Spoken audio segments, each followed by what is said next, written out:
علماء دین کی محنت بدر سے اٹھی تھی، انگریز کا سورج ڈبویا، روس کی دھراتی توڑی اور امریکی استعمار کو شکست دی۔ آج جہاد غزہ سے لے کر مقبوضہ کشمیر تک زندہ ہے اور رسول اللہ کی ختم نبوت کی محنت جاری ہے اور مرزا کی قبر میں آگ لگ رہی ہے۔ باقی ایک سے رشتہ کیا؟ ایک امت، ایک صدا، سبیلنا سبیلنا، طریقنا طریقنا، لبیک لبیک۔ ختم نبوت کے بارے میں کہہ دو۔ আরে এই পর্যায়ে বয়ান করবেন আজাদ কাশ্মীরের তথ্যমন্ত্রী আনোয়ার শাহ কাশ্মীরি রহমতুল্লাহ আলাইহ নাতি হযরত মাওলানা সৈয়দ মাজহার শাহ।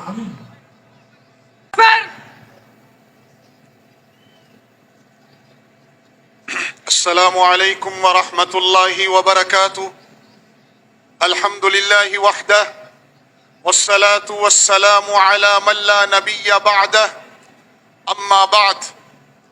قابل صد احترام حضرات علماء کرام، مشائخ عظام، پوری دنیا سے تشریف لائے ہوئے انٹرنیشنل ختم نبوت کانفرنس کے مہمان اور ختم نبوت کے پاسبان بنگلہ دیش میں شیخ الحدیث و تفسیر حضرت مولانا عبدالحمید صاحب اور ان کے رفیق خاص ناظم اعلیٰ ختم نبوت مولانا عماد الدین صاحب اور ان کے جملہ رفقا، رضاکار اور دیگر وہ تمام تنظیمیں اور جماعتیں جنہوں نے آج میرے حضور صلی اللہ علیہ وسلم کی ختم نبوت کی حفاظت کے لیے مجلس سجائی ہے، میں ان سب کو خراج تحسین پیش کرتا ہوں اور ان کے ساتھ ساتھ بنگلہ دیش کی غیور عوام کو، بنگلہ دیش کے نوجوانوں کو، بنگلہ دیش کے تاجروں کو، کالج اور یونیورسٹی کے اسٹوڈنٹس کو،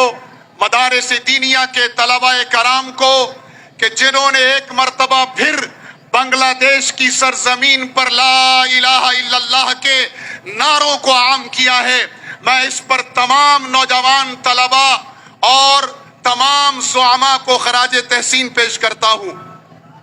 ختم نبوت کی حفاظت میری ایمانی ذمہ داری بھی ہے اور خاندان علامہ انور شاہ کشمیری کی نسبت کی وجہ سے خاندانی ذمہ داری بھی ہے۔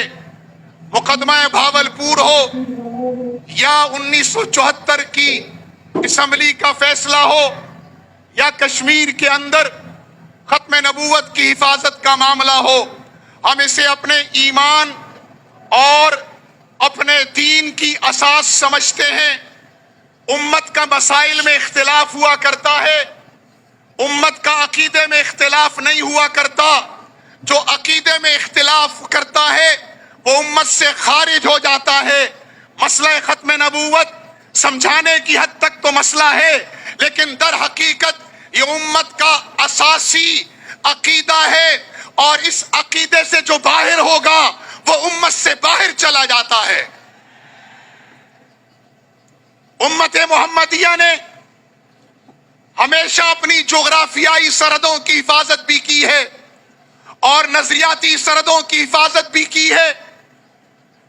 صحابہ کرام نے غزوات نبوی میں جتنے صحابہ شہید ہوئے ان کی کل تعداد مورخین نے 259 لکھی ہے۔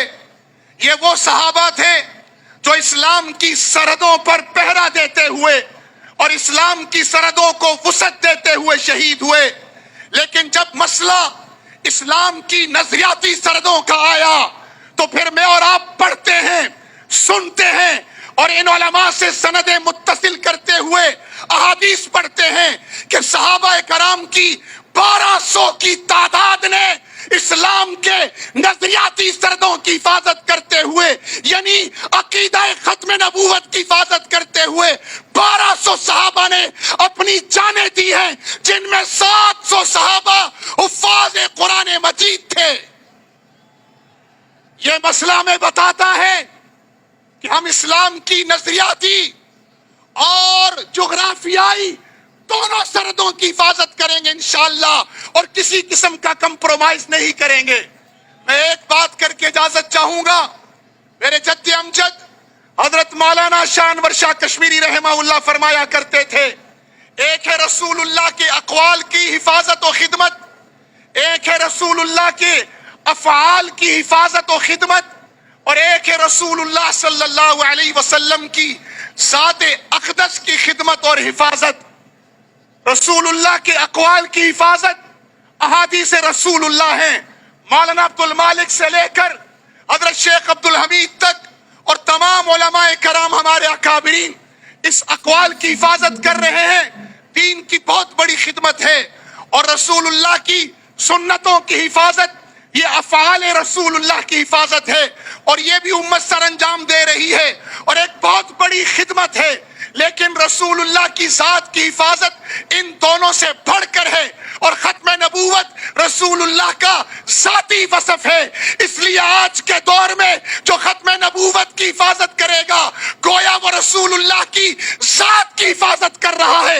اسی لیے انور شاہ نے فرمایا جو آج کے دور میں ختم نبوت کی حفاظت کرے گا میں اس کے جنت کی ضمانت دیتا ہوں. دوسری بات, بنگلہ دیش کے لوگوں, ہر نبی کی نبوت کا ایک مقصد ہے. میرے آقا کی نبوت کا مقصد تھا لیظہرہ علی الدین کلی, دنیا میں اللہ کے دین کا غلبہ بذریعہ جہاد فی سبیل اللہ. اور مرزا کی جعلی ختم نبوت کا مقصد تھا چھوڑ دو دوستو اب جہاد کا خیال, دین میں حرام ہے جنگ و قتال. الحمدللہ میرے آقا کی ختم نبوت کے صدقے غلبہ دین کی محنت بدر سے اٹھی تھی. انگریز کا سورج ڈبویا, روس کی دھراتی توڑی اور امریکی استعمار کو شکست دی. آج جہاد غزہ سے لے کر مقبوضہ کشمیر تک زندہ ہے, اور رسول اللہ کی ختم نبوت کی محنت جاری ہے, اور مرزا کی قبر میں آگ لگ رہی ہے. اس لیے سارے جھنڈے ہمارے ہیں, مدارس دینیہ کا کام ہمارا ہے, ختم نبوت کا جھنڈا ہمارا ہے, دعوت و تبلیغ کا کام ہمارا ہے, تزکیہ نفس کی محنت یہ بھی دین کا شعبہ ہے, سیاست اسلامیہ بھی دین ہے. اور بنگلہ دیش والوں اس بار غلطی نہ کرنا, غلطی کی گنجائش نہیں ہے, بہت سوچ سمجھ کر انتخاب کرنا. اور جہاد فی سبیل اللہ کا فریضہ بھی ہمارا ہے. جس طرح تعلیم و تعلم سنت نبوی ہے, تزکیہ نفس سنت نبوی ہے, خدمت خلق ہدایت نبوی ہے, سیاست اسلامیہ سنت نبوی ہے, اسی طرح جہاد کا فریضہ بھی سنت نبوی ہے انشاءاللہ. اس لیے آج سب ہاتھ کھڑے کر کر کہیں ایک امت ایک صدا, بولو لا الہ الا اللہ. ایک امت ایک صدا, ایک امت ایک صدا. اپنی جگہوں پر کھڑے ہو کر پوری دنیا کو بتاؤ کہ تم نے ہمیں جغرافیائی, علاقائی, لسانی بنیادوں پہ تقسیم کرنا چاہا تھا. ہم ایک تھے, ایک ہیں اور ایک رہیں گے انشاءاللہ. بولو ایک امت ایک صدا, ایک امت ایک صدا. فلسطینیوں سے رشتہ کیا, کشمیریوں سے رشتہ کیا, عربوں سے رشتہ کیا, ترکوں سے رشتہ کیا, پاکستان سے رشتہ کیا. ایک امت ایک صدا, سبیلنا سبیلنا, طریقنا طریقنا, لبیک لبیک. ختم نبوت کے بارے میں کہہ دو میرے ساتھ مل کے کہ رسول اللہ کے ختم نبوت پر ہمارا سب کچھ قربان. بولو برو بالدم نفدیک یا رسول اللہ, کی محمد سے وفا تو نے تو ہم تیرے ہیں, یہ جہاں چیزیں کیا لوہو قلم تیرے ہیں. وآخر دعوانا الحمدللہ.